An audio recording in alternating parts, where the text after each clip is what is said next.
Hi friends, कैसे हैं आप लोग? कैसे रहा आप लोग का लॉकडाउन? क्या क्या एक्सपीरियंसेस हुए? कमेंट सेक्शन में ज़रूर बताइएगा। आज हम फिर से आपसे मिलेंगे मेरी ज़िंदगी का एक और सफ़र लेकर। एक सफ़र ऐसा भी, इसका एक नया एपिसोड। और आज मैं आपसे बात करने वाली हूँ मेरी दो बहुत ही अच्छी फिल्मों के बारे में।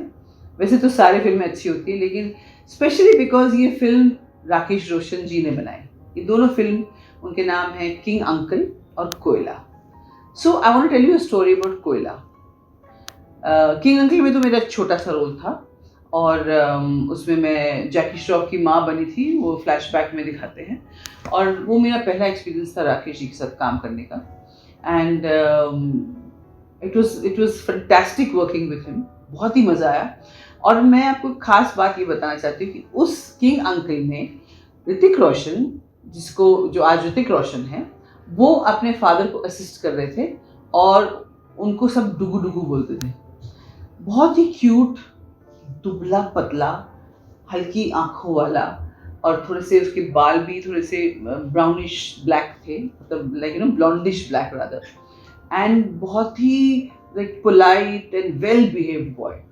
मतलब मैं अगर जब मैंने उनको देखा तो मैं कभी नहीं कह सकती थी कि ये इंसान अपने आप को ट्रांसफॉर्म करके इस तरह से दिखेगा, इस तरह इतना बड़ा स्टार बनेगा।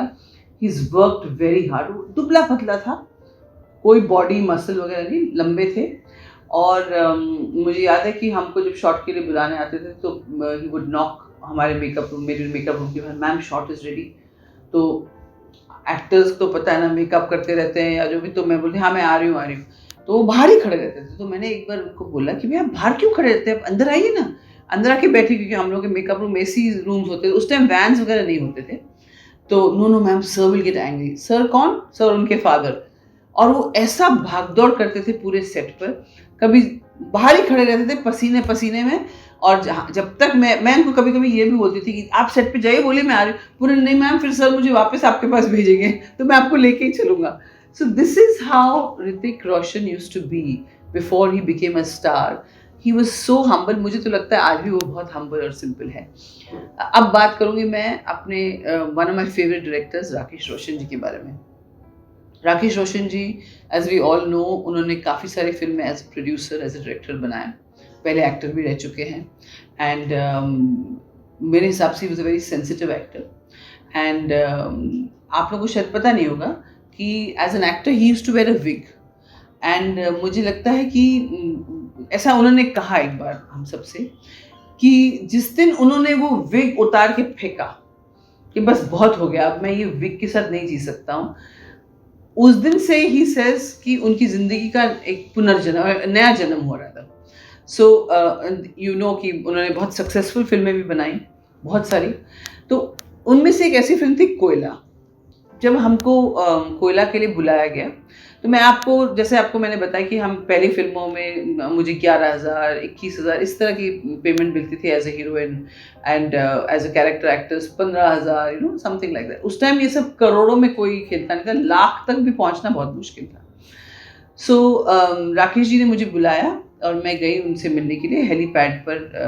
वहाँ पे फिल्म सिटी में शूटिंग कर रहे थे और मैं उनसे मिलने गई। तो उन्होंने मुझसे पूछा, अच्छा उससे पहले मैंने बरजातियास की फिल्म साइन की थी, हम साथ साथ हैं। तो बरजातियास की थी, anyway I don't remember which one, but हाँ, he said the last film he asked me, he said मेरा ऐसा है, इस फिल्म में शाहरुख खान गूंगा है और आप और जो कॉमेडी ट्रैक के जो भी प्ले करेंगे, अशोक जी या जॉनी लीवर जो भी होंगे, क्योंकि उनसे बात कर रहे थे, तो बोले आप दोनों जो होंगे उनके दोस्त होंगे और आप इंटरप्रेट करेंगे कि वो क्या कहना चाहता है। सो मैं तो बहुत खुश हो गई। मैंने कहा ये तो बहुत ही इंपॉर्टेंट रोल है, हीरो ही बात गूंगा है, बात नहीं करेगा, तो हमारा तो रोल बहुत हाईलाइट होगा। तो I was very excited. Of course मैं बहुत एक्साइटेड इसलिए थी कि राकेश जी के साथ काम कर रही हूँ। राकेश जी ने मुझसे पूछा कि लास्ट फिल्म आपने कितने में साइन की, मुझसे पैसे पूछे। तो मैंने कहा सर, हम पहले ज़माने में कोई भी ऐसा बेबाक होके, चाहे वो हीरो हो या कैरेक्टर एक्टर या हीरोइन हो, वो बेबाक होके कभी भी प्राइस नहीं मांगता। और ख़ास करके ऐसे मेकर्स से जैसे राकेश रोशन थे या यश चोपड़ा थे, अगर उनसे आपको कॉल आ गया कि आपको फिल्म करनी है या आपको रोल सुना रहे हैं, और यहाँ तो खुद राकेश जी मुझे रोल सुना रहे थे। तो एक रिस्पेक्ट होता था कि हम उनसे प्राइस की, पैसे की बात नहीं करते थे। तो मैंने उनको कहा, राकेश जी मैं आपसे पैसे की बात कैसे करूं, आप जो देना चाहें आप बताइए। तो उन्होंने मुझे कहा कि आपको लास्ट फिल्म आपने जो साइन की, तो मैंने हाल ही में मैंने कहा मैंने साइन किए, तो मैंने कहा मुझे 75,000 दे रहे उसमें। तो बोले ठीक है, मैं आपको लाख रुपए दे देता हूँ। मेरे तो आंखें फट गई, क्योंकि पहली बार किसी ने मुझे लाख रुपए ऑफर किया था फिल्म के लिए। एंड वो भी ऐसे ही, मतलब बोलते ही उन्होंने कहा कि ठीक है आपको मैं लाख रुपए दे दूंगा इस रोल के। हमने शूटिंग की, हमारी शूटिंग हुई और मेरे ख्याल से 40 या 50% फिल्म बन चुकी थी। उस वक्त जो थे डिस्ट्रीब्यूटर्स जो थे वो फिल्म देखते थे। जब शुरुआत होती थी, फिल्म अनाउंस होता था, तो वो डिस्ट्रीब्यूटर्स पहले से अपना बता देते कि भाई मुझे ये फिल्म लेनी है। कुछ फिक्स डिस्ट्रीब्यूटर्स भी होते थे। तो राकेश जी के कुछ डिस्ट्रीब्यूटर्स थे, क्योंकि he always used to make successful films. तो सारे डिस्ट्रीब्यूटर्स को उन्होंने फिल्म दिखाई, और फिल्म दिखाने के बाद जब डिस्ट्रीब्यूटर बाहर निकले तो वो सब ऐसे हो गए थे कि भाई अरे राकेश जी आप तो हमको मार डालेंगे, आपका हीरो तो गूंगा है, वो इंटरवल तक कुछ बोल नहीं रहा है, ऑडियंस चली जाएगी। एक्चुअली उस वक्त ऐसा ऑडियंस था कि भाई वो ये सब चीज़ें नहीं समझती थी। तो राकेश जी ने काफ़ी उनको कन्विंस करने की कोशिश की, लेकिन उन्होंने कहा नहीं नहीं ऐसा नहीं होगा। तो फिर राकेश जी को दोबारा से उसको लिखना पड़ा, और दोबारा शूट करने की तैयारी कर रहे थे। तो दोबारा शूट करने की तैयारी कर रहे थे, तो उन्होंने सबको बुलाया। उस टाइम कुछ एक्शन सीक्वेंस चल रहा था शाहरुख खान के साथ हेलीपैड। हम सबको वहाँ बुलाया और सबको सामने बिठाकर बोला देखो मेरे साथ ऐसा हुआ है और मुझे स्क्रिप्ट थोड़ी चेंज करनी पड़ेगी।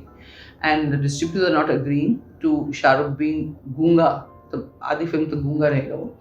तो मुझे आप लोग सब मेरा साथ देंगे। तो हम सब ने कहा बिल्कुल। बोले आप में से किसी को एक्स्ट्रा पैसा चाहिए तो प्लीज़ बता दो। किसी ने नहीं कहा, क्योंकि सबको पता है कि भाई, और उस वक्त ऐसा था कि इतने मनी माइंडेड नहीं थे लोग।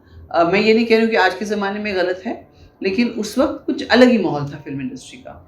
तो सब ने ओके कह दिया एंड हम चले गए। फिर शूटिंग पे वापस आए, शूटिंग ख़त्म की, काफ़ी हमारा रोल कट भी चुका था।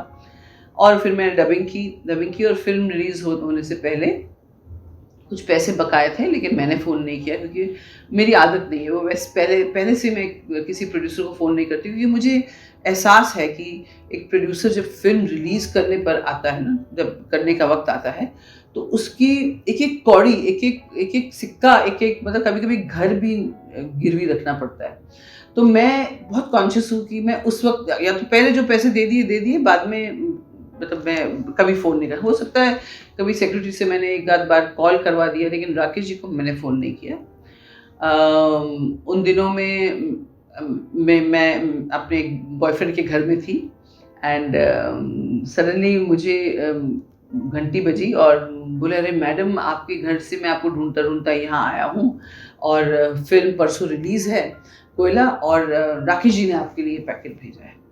तो जब 60% फिल्म हमने शूट की थी, राकेश जी ने मुझे 60% पेमेंट दे दिया था।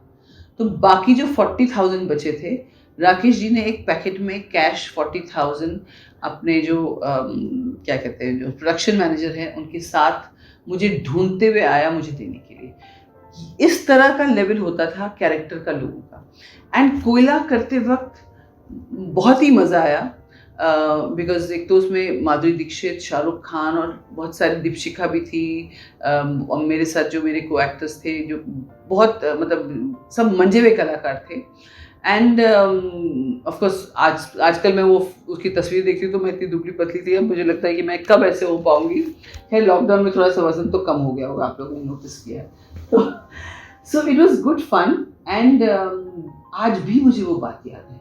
तो मैं ये बस फिनिश करते करते मैं ये कहना चाहती हूँ कि अच्छाई जो होती है ना लोगों की, वो हमेशा आप याद रखिए। आप सोचिए कि आपको कितनी ट्रॉफीज याद हैं, या कितने ऐसे सम्मान जो आपको मिले हैं याद है, या दुनिया को कहाँ याद होता है जब कोई इंसान ऐसे सम्मानित होता है कि जब वो उसके चले जाने के बाद, लेकिन उसकी अच्छाई हमेशा लोग याद रखते हैं। और आज की तारीख में स्पेशली क्योंकि हम ऐसे दौर से गुजर रहे हैं जहाँ कोरोना का पैंडेमिक है, जहाँ लोगों के पास नौकरियाँ नहीं हैं, जहाँ पे लोग बड़े मुश्किल से अपना गुज़र बसर कर रहे हैं। हम सब ने देखा ही है कि क्या हाल हुआ था देश में, पूरी दुनिया में। आज की तारीख में एक अच्छा इंसान होना पहले भी मायने रखता था और आज भी मायने रखता है। इसी के साथ मैं ये एपिसोड ख़त्म करना चाहूँगी, क्योंकि बहुत लंबे एपिसोड बनाती हूँ तो आप लोग कहते हैं कि बहुत लंबा है, हम कैसे, हमको आधा-आधा देखना पड़ता है। इसलिए मैं शॉर्ट एपिसोड बनाऊँगी ताकि आप एक ही शॉट में देख सकते हैं। थैंक यू सो मच और आप सबको मेरा बहुत-बहुत प्यार है।